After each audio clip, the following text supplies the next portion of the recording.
Hello everybody, it's me Nate aka Devil Dog, and I'm back with another complete walkthrough for Paglth'an, the new level that's been added to Final Fantasy XIV from patch 8.90.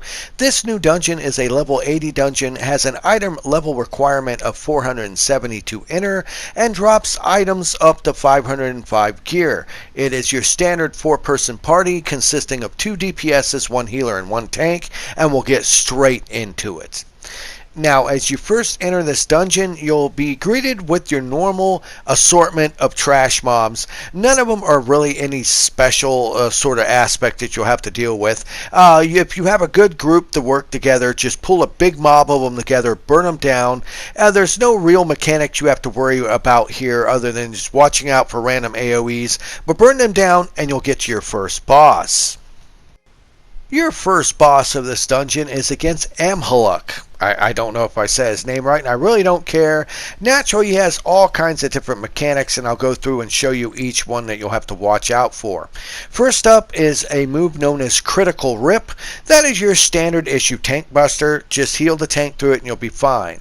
Next up is a move called Lightning Bolt, where he will put these, quote, lightning rods around the area, and what you want to do is, he'll make these balls of light appear around you that are going to shock you.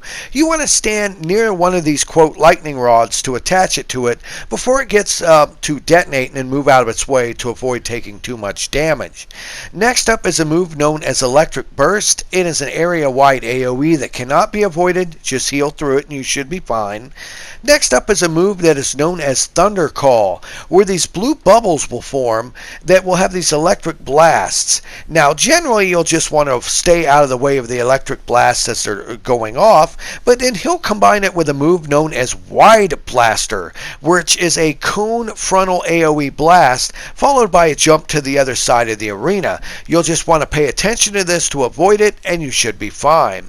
And the last and really main move that this guy does is known as Spike Flail, which is a really fast charging tail smash conal AoE blast from behind him. As long as you watch out for that, you should be fine.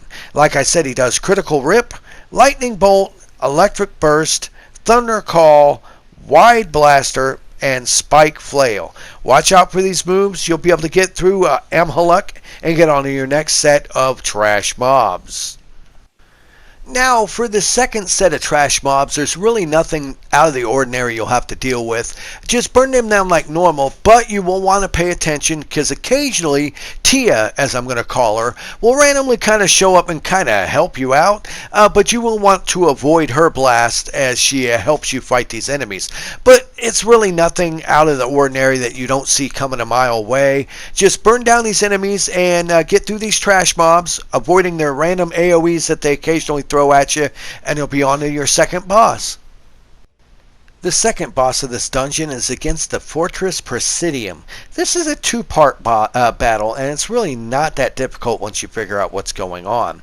First up, you'll have to deal with a bunch of different ads that'll appear around the area that you'll have to burn down and kill, and you'll notice these 3 blasters in the background that are known as stable cannon blasters. They will light up blue to let you know they're about to detonate. Make sure you're just not standing in front of the blast before they detonate, and you'll be fine. Just burn down the enemies as you avoid these stable cannon blasts. Now, occasionally it'll also add some AoEs you'll have to watch out for, and this really weird ground AoE that will push you away in a certain direction. Make sure your character is facing in a direction to push you away from the blast and not into it, and you should be okay. Once you defeat these ads, you'll be able to jump up and start attacking the Magitech core. Now, while you're fighting the Magitech core, it will keep casting a move known as Defensive Action, which doesn't really seem to do much other than hurt you. Just burn them down as much as you can before his force field turns back on and knocks you back down, and you'll have to fight some more ads, but just basically rinse and repeat. That's really the only moves you have to deal with, is just watch out for the stable cannon blasts from the big blue lasers that are blasting, and as you progress, it'll throw in these really slow moving missiles you'll have to avoid as they cross the field along with the blasts and the ads, but it's really not that difficult. A lot's going on, but it's not difficult at all. You'll be able to defeat the Fortress Presidium and move on to your third and final set of trash mobs. There's really nothing special you have to deal with the final trash mobs before you get to the final boss. Just burn down these dragons.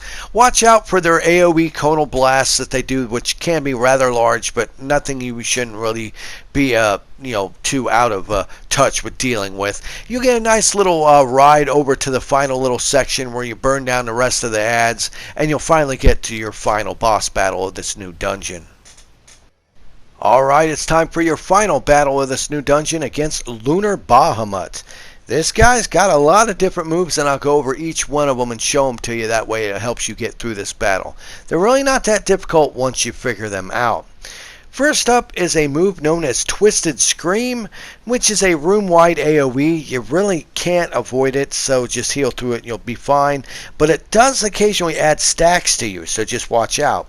Next up is something known as a Paglth'an Breath, which is a conal frontal AoE blast. Just get out of the way, out in front of Lunar Bahamut, and you can avoid it. A lot of times she'll combine it with his nails that'll pop up, and the nails will detonate with a circular pattern, so you'll have to actually pay attention to those, how they detonate as well. Next up is a move known as Amholock, where it is a frontal set of multiple blasts, where he will pick a character and have this yellow icon on him, and you'll all want to stack and heal through it as he blasts you multiple times. Next up is a move known as Mega Flare, where all characters will get a icon over their head, and you want to spread out, and it will blast you and take a lot of damage. Well, what you want to do is move out of the way of where you were standing, because another blast will go off in the same direction of where you were at. So just spread out, and once it blasts once, get out of the way of the radius of where you were. You should be fine.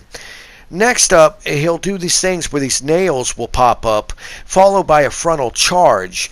Now, when the nails go up, pay attention to what order where they appear, because they will go off in a certain area with a conal blast. So you'll have to avoid each blast while avoiding his frontal charge. Next up is a move known as Can Rai, where it's almost like this weird plus-shaped blast where he'll pick a character, and you'll just want to move him to the outside of the arena and just watch out where the plus pad of danger is going to go off.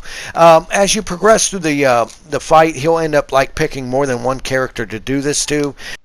So just make sure that each character that has this icon on them spreads out around the arena and makes it to where nobody steps in this plus pad of doom. Next up is a move known as Lunar Flare, which is giant purple circles will envelop the whole area and will kind of shrink, and they will leave a very small safe spot that you'll want to get to before they detonate. Just pay attention. You'll find that it's either on the outside of the arena or the center arena where the safe spot will be. Next up is a move known as Giga Flare, which is a giant room-wide AoE. Now, this can be healed through, but please keep in mind if you've been hit with any of these other moves like Paglth'an Breath or Twisted Scream or Mega Flare, you'll have stacks on you, and if you have more stacks, it'll cause you more damage. So you might end up wiping if you have too many stacks on you and you get hit by Giga Flare. Now, the last move, which is a really minor one, but he does do it, is known as Flatten. I call it a tank squash. It's basically a normal tank buster attack. It's really lame, and you can just heal through it. As long as you pay attention to all these different moves and you actually get through them, you'll be able to beat Lunar Bahamut really with no issue, possibly get some neat loot, and get through this neat dungeon. This was Nate, aka Devil Dog, and I want to thank each and every one of you for watching this video. Please leave in the comments below if this has helped you in any way in getting through these dungeons. Make sure to hit the like icon. Make sure to hit the bell icon to stay updated whenever I release any new videos on my channel. And of course, I always end my videos by saying, have fun, play hard, and remember, people, the devil is in the details. Peace out until next time.